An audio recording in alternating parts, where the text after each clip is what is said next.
Hey, what's up YouTube? What's going on? Back here with a new video today. In today's new video, what we're going to be talking about and what I'm going to be sharing with you guys is a quick little tip for assessing squat depth in an individual, and you can use this if you're a coach that's working with a current client, or you can just use this for yourself. So it's a quick little assessment that you could use, and I specifically would use this if I have someone maybe up on a table where I'm kind of assessing maybe their hip flexion, internal rotation, external rotation, and at the same time you could just kind of look for their squat depth if we get them into a bird dog position. So what this involves is just having an individual going into that bird dog position, like I mentioned, where their hands are on the floor here, directly below the shoulders, and we can start with their knees at about a shoulder width apart. And so what we would have is just an individual maintain a neutral spine from here. And what we're looking for is when we tell them to shift their hips back, we're looking for any flexion or rounding of the lumbar spine. So if I were to shoot my hips backwards here, as you can see, I could start to feel my lower back round here.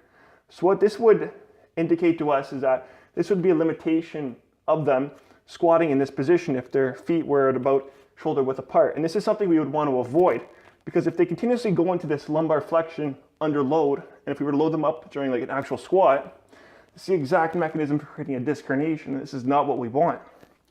So this is more of an anatomical limitation of myself. But now if I were to spread my knees out, what we would be looking for is to see if we have any improvement. So now if I were to maintain that neutral spine again, and now just rock my hips backwards, I could feel I can get a little bit lower without breaking my lumbar, without breaking kind of a neutral position, and still maintaining a good neutral spine without kind of that rounding occurring. So right there, that kind of gives us an indication of someone's squat depth and what their limitations may be. So not everyone's meant to squat to the hole, because the reason being is some people, their hip structures anatomically are structured differently, and it prevents them from possibly getting deep into the hole, whereas others, their hips are structured a little bit differently that allows them to get deep while maintaining that neutral spine. And those are some of the best squatters that you may see. So point being is that from an injury prevention point of view, this is a little quick assessment that you could use maybe for yourself or for a client that you're maybe working with, just to get a feel of what their squat depth may be and what their limitations are.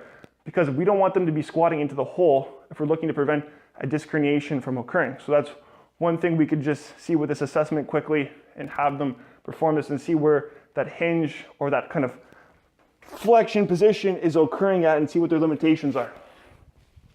So that's one little tip that I just wanted to share with you guys. It's one little quick assessment that you guys could use. And if you have any questions, comments, or anything regarding this video, be sure to leave a comment below. And until next time, guys, I wish you guys all the best and a successful and productive day, and take care.